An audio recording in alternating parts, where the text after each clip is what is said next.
अस्सलाम वालेकुम दोस्तों आज जी नवी जो मैं ॻाल्हि करण वारा आहियूं ड्रामा सीरियल दर्दन जो देश जेको अंत क़रीब जल्दी केटियन ते ऑनर थियण वारो आहे ऐं हू जल्दी केटियन ते तव्हां ॾिसी सघो था त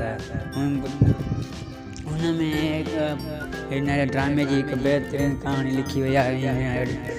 जी कहाणी जेका लिखी आहे उहा सिंध जे मशहूरु ऐं हुन केतिरा ई मशहूरु ड्रामा सिंध खे ॾिना आहिनि नूर ज़ेवर अली त हुन ड्रामे जी कहाणी हुन लिखी आहे। हुन खां अलावा हिन जो डायरेक्टर जेको आहे उहो मंज़ूर दानिश आहे। हिन में केतिरा ई मशहूरु ऐं हिकु सीनियर अदाकार हिन में अदाकारी कंदे तव्हांखे नज़र अची सघंदा।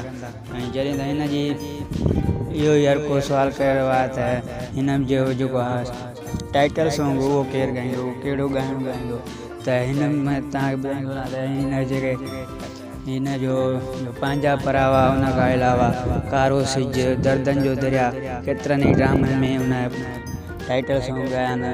तव्हांजी यकीननि तव्हां हुनखे ॼाणींदा हूंदा सुञाणींदा हूंदा उहो आहे ग़ुलाम अली समूह जंहिं दर्दन जो दरिया जहिड़ो ऐं पंहिंजा परावा जहिड़ो बहितरीनु कलाम ॻायो टाइटल सॉन्ग जंहिंखे हुनखे केतिरा ई माण्हू हाणे हुन टाइटल सॉन्ग जे करे सुञाणींदा ॻाइणु हूंदो। हुन खां अलावा हिन जी जेका धुन ठाही आहे उहो ठाही आहे इरफान अली समूह। हिन जो कलाम जेको लिखियो आहे उहो आहे लिखण वारो आहे मीर सूबेदार जेको पाण खे बहितरीनु एक्टर बि आहे।